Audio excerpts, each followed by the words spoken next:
17 साल की उम्र में वॉरेन बफेट ने एक सैलून ओनर के पास जाकर कहा कि मैं पिनबॉल कंपनी के ओनर मिस्टर विल्सन की तरफ से आया हूँ। मिस्टर विल्सन चाहते हैं कि मैं आपके सैलून में एक पिनबॉल मशीन लगा दूं और आपके जो कस्टमर्स अपनी चांस का, अपने टर्न का वेट कर रहे होंगे, वो इस मशीन में 5 सेंट्स डालकर गेम खेल सकेंगे और इसमें जो भी प्रॉफिट होगा उसमें से 50% आपका और बाकी 50% मिस्टर विल्सन का। अब वॉरेन के इस ऑफर पर उस सैलून ओनर ने हाँ कर दिया, क्योंकि इसमें उसका तो कुछ जा नहीं रहा था। प्रॉफिट हुआ तो अच्छी बात है और अगर प्रॉफिट नहीं हुआ तो कोई बात नहीं। फिर वॉरेन ने अगले ही दिन आकर वहाँ एक second hand pinball machine set कर दी और पहले ही दिन से उनका प्रॉफिट भी होने लगा और इसमें कस्टमर्स का टाइम पास भी हो जाता और वॉरेन और उस सैलून ओनर को प्रॉफिट भी मिल जाता। और इनफैक्ट ये एक विन विन विन सिचुएशन थी जिसमें तीनों लोगों का फ़ायदा हो रहा था। वॉरेन ने अपने प्रॉफिट को खर्च नहीं किया और उस प्रॉफिट से दूसरी पिनबॉल मशीन खरीदकर किसी और सैलून में लगवा दी और इसी तरह से अगले कुछ महीनों में वॉरेन ने कई मशीनें लगवा दी और अपने इस बिजनेस को $1000 में बेच दिया। और उस टाइम उस 17 साल के लड़के के लिए वो $1000 का अमाउंट बहुत बड़ा अमाउंट था। अब आप सोच रहे होंगे कि मिस्टर विल्सन का कितना प्रॉफिट हुआ। एक्चुअली मिस्टर विल्सन नाम का कोई आदमी था ही नहीं।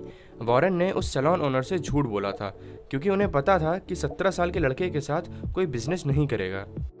अब ये बिजनेस आइडिया वॉरेन को एक बुक में मिला था जिसका नाम है 1000 Ways to Make $1000, जिसके ऑथर हैं एफसी मिनाकर, जिन्होंने इस बुक में 1000 ऐसे real life unique business examples और बिजनेस के कुछ प्राइसलेस लेसन्स बताए हैं जिन्हें हम अपने नए स्टार्टअप में या फिर अपने एग्जिस्टिंग बिजनेस में अप्लाई करके अपने बिजनेस को नेक्स्ट लेवल पर लेके जा सकते हैं। चलिए एक एक करके इस बुक के सारे इंपॉर्टेंट लेसन्स को समझते हैं। So let's begin. Auto Shrenik एक ग्रेजुएट थे, मगर फिर भी उन्हें कोई जॉब नहीं मिल रही थी, जैसा कि आजकल हम इंडियंस के साथ भी हो रहा है कि ग्रेजुएशन पोस्ट ग्रेजुएशन के बाद भी हमें जॉब्स नहीं मिल रही हैं। तो श्रेनिक ने सोचा कि क्यों ना वो अपना खुद का कोई स्टार्टअप करें, जो कि उनके बचपन का सपना भी था। तो श्रेनिक ने काफ़ी रिसर्च की, लोगों से पूछा और फाइनली उन्हें candy making business best business लगा। तो उन्होंने अपने दोस्तों से $150 उधार लिए और एक second hand candy making machine खरीद ली और पहले ही दिन उसने रात भर जागकर एक कैंडी बनाई जो उसे तो टेस्ट में बहुत अच्छी लगी, मगर जब वो अपनी कैंडी के सैंपल्स लेकर दुकानों पर गया तो उसे एक भी दुकान से ऑर्डर नहीं मिला, क्योंकि उसकी बनाई हुई कैंडी उसके अलावा किसी और को पसंद नहीं आई। अब ऐसे में हम में से मैक्सिमम लोग डिमोटिवेट हो जाते और शायद क्विट कर देते, मगर श्रेनिक ने बाउंस बैक किया और दोबारा काम में लग गया। और फिर कुछ दिनों बाद उसे अपनी गलती समझ आ गई। वो एक ऐसी कैंडी बना रहा था जो उसे पसंद थी, ना कि उसके कस्टमर्स को। और यहीं से हमारा लेसन नंबर 1 हमें समझ में आता है कि हम अक्सर वो चीज़ बनाते हैं जो हमें पसंद होती है, ना कि हमारे कस्टमर्स को। इसीलिए हमें अपनी पसंद से ज़्यादा हमारे कस्टमर्स की पसंद पर ध्यान देना चाहिए।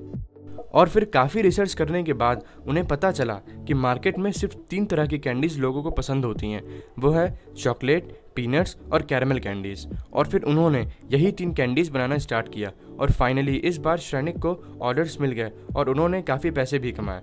मगर उन्होंने नए नए इनोवेशंस करना नहीं छोड़ा, वो डेली कुछ ना कुछ नया ज़रूर ट्राई करते थे।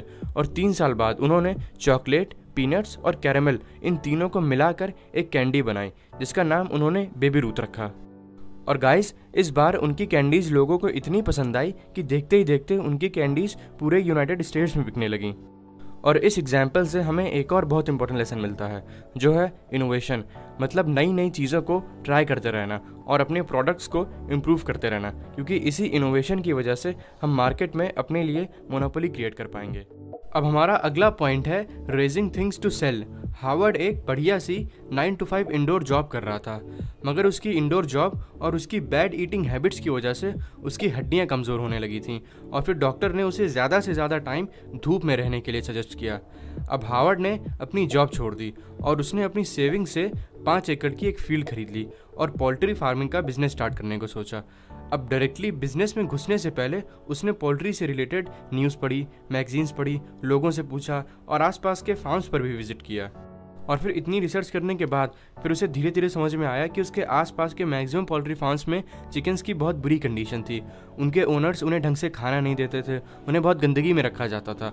और हावर्ड ने ये बातें पढ़ी थी कि चिकन्स की अच्छी ब्रीडिंग के लिए उन्हें बहुत नीट एंड क्लीन इन्वायरमेंट में रखना चाहिए। और तो और मैक्सिमम पोल्ट्री फार्म वालों को सेल्स और मार्केटिंग के बारे में बिल्कुल भी नॉलेज नहीं थी। मगर उसने सबसे पहले ये सारी बेसिक चीज़ें बहुत अच्छे से सीखी और फिर 10 डज़न अंडे लाकर उसमें से 5 डज़न्स को ब्रीडिंग के लिए रख दिया और बाकी के 5 डज़न्स बेच दिए। और उसने अपने प्रोडक्ट की मार्केटिंग बहुत अच्छे से की और उसके चिकन्स जब रेडी हो गए तब उसने उसे बेचना स्टार्ट किया। अब क्योंकि वो अपने चिकन्स की केयर करता था, उन्हें बहुत अच्छे से फीड करता था, तो इसीलिए उसके चिकन का रेट भी ज़्यादा था। मगर उनकी अच्छी और फ्रेश क्वालिटी की वजह से उसे ऑर्डर्स मिलने लगे और उसने सिर्फ 2 महीने में ही $1000 कमा लिए। अब गाइस, हमारा नेक्स्ट लेसन है be an excellent salesman. World के 90% सक्सेसफुल लोग एक अच्छे सेल्समैन ज़रूर होते हैं। एक बिजनेस ओनर से लेकर एक एथलीट, एक एक्टर तक हर कोई सेल्समैन होता है। बिजनेसमैन अपने प्रोडक्ट्स बेचता है, एक एथलीट अपनी परफॉर्मेंस और अपने स्पोर्ट्स स्किल बेचता है और एक एक्टर अपनी एक्टिंग। इनफैक्ट एक इंटरव्यू में भी एक कैंडिडेट अपने आप को बेच ही रहा होता है। अब गाइस, हम अपनी सेल्स स्किल कैसे इंप्रूव कर सकते हैं, तो चलिए हम इसे एक एग्जांपल से समझते हैं। लूसी एंथनी को उनके हस्बैंड ने उनके 6 महीने के बच्चे के साथ छोड़ दिया, जिस वजह से लूसी को फाइनेंशियली काफ़ी स्ट्रगल करना पड़ रहा था। अब लूसी के पास कुछ खास स्किल्स नहीं थी और वो बहुत ज़्यादा पढ़ी लिखी भी नहीं थी कि कोई उन्हें जॉब दे दे, मगर वो एक चीज़ को लेकर बहुत पैशनेट थी, वो है फैशन। उन्हें कपड़ों के बारे में बात करना और ब्रांड्स के बारे में समझना बहुत अच्छा लगता था। उन्हें लगभग सारे अच्छे ब्रांड्स और उनके प्रोडक्ट्स के बारे में बहुत अच्छी नॉलेज थी, तो उन्होंने डिसाइड किया कि वो कपड़ों की सेल्समैन बनेंगी। और फिर उन्होंने एक सेल्स कंपनी ज्वाइन कर ली और सबसे पहले उन्होंने कपड़े अपनी फ्रेंड्स को बेचे, जिसमें उन्हें कोई दिक्कत भी नहीं हुई और उनकी सारी फ्रेंड्स ने उनसे कपड़े खरीद लिए, जो कि बहुत ऑब्वियस भी है कि अगर हम अपना प्रोडक्ट अपने किसी दोस्त को बेचेंगे तो वो हमसे ज़रूर खरीद लेगा। और वो अपने आप को एक अच्छी सेल्समैन समझने लगी। मगर उनका डिफ़िकल्ट टाइम तो बाद में शुरू हुआ, जब वो स्ट्रेंजर्स के घर गई कपड़े बेचने। ज़्यादातर लोग तो उन्हें गेट से ही वापस कर देते थे। वो 3 दिन में ही 100 से ज़्यादा घरों को विजिट कर चुकी थी, मगर उन 100 घरों में वो सिर्फ 2 ड्रेसेस ही बेच पाई थी। और अगर इस केस में उनकी जगह हम में से कोई और होता तो शायद क्विट कर देता। मगर ल्यूसाइल अपने काम को लेकर इतना पैशनेट थी कि उन्होंने क्विट करने के बारे में सोचा तक नहीं और दोबारा बाउंस बैक किया। और फिर सोचने लगी कि आखिर उनसे कौन सी गलती हो रही है जिस वजह से वो अपनी ड्रेसेस बेच नहीं पा रही हैं। जिस पर उन्हें समझ आया कि वो जब भी किसी से मिलती या वो जब भी किसी के घर जाती तो वो उसे डायरेक्टली अपनी ड्रेसेस बेचने लगती, जबकि उनका पहला गोल घर में एंट्री लेना होना चाहिए। फिर उन्हें बहुत स्वीट वॉइस में अपने कस्टमर से बात करते करते अपनी ड्रेस बेचनी चाहिए। फिर ऐसे ही अपनी कई गलतियों को एनालाइज करने के बाद वो सेल्स में काफ़ी बेहतर हो गई और सिर्फ 6 महीने में ही उन्होंने $1000 कमा लिए, जो कि उस टाइम भी एक बहुत बड़ा अमाउंट था। तो गाइज, ल्यूसाइल की तरह हम भी अपनी सेल्स स्किल्स को काफ़ी बेहतर कर सकते हैं। देखिए, सेल्स स्किल में जो चीज़ सबसे ज़्यादा मैटर करती है वो है आपकी कम्युनिकेशन स्किल्स। ये नहीं मैटर करता कि आप क्या बोलते हो, ये मैटर करता है कि आप कैसे बोलते हो। तो आपको ज़्यादा से ज़्यादा लोगों से मिलना है, आपको ज़्यादा से ज़्यादा लोगों से बात करनी है। तो गाइज, डेफिनेटली इस तरीके से हम भी अपनी सेल्स स्किल को काफ़ी बेहतर कर सकते हैं। अब गाइज, इन सब चीज़ों के अलावा एक और बहुत इंपॉर्टेंट चीज़ जो आपके बिजनेस में बहुत मैटर करती है वो है कि जब पैशन, स्किल और डिमांड, ये तीनों चीज़ें मिलती हैं तब जाकर एक सक्सेसफुल बिजनेस क्रिएट होता है। और गाइस, आप कोई भी सक्सेसफुल बिजनेस उठाकर देख लो, उसमें ये 3 चीज़ें ज़रूर होती हैं।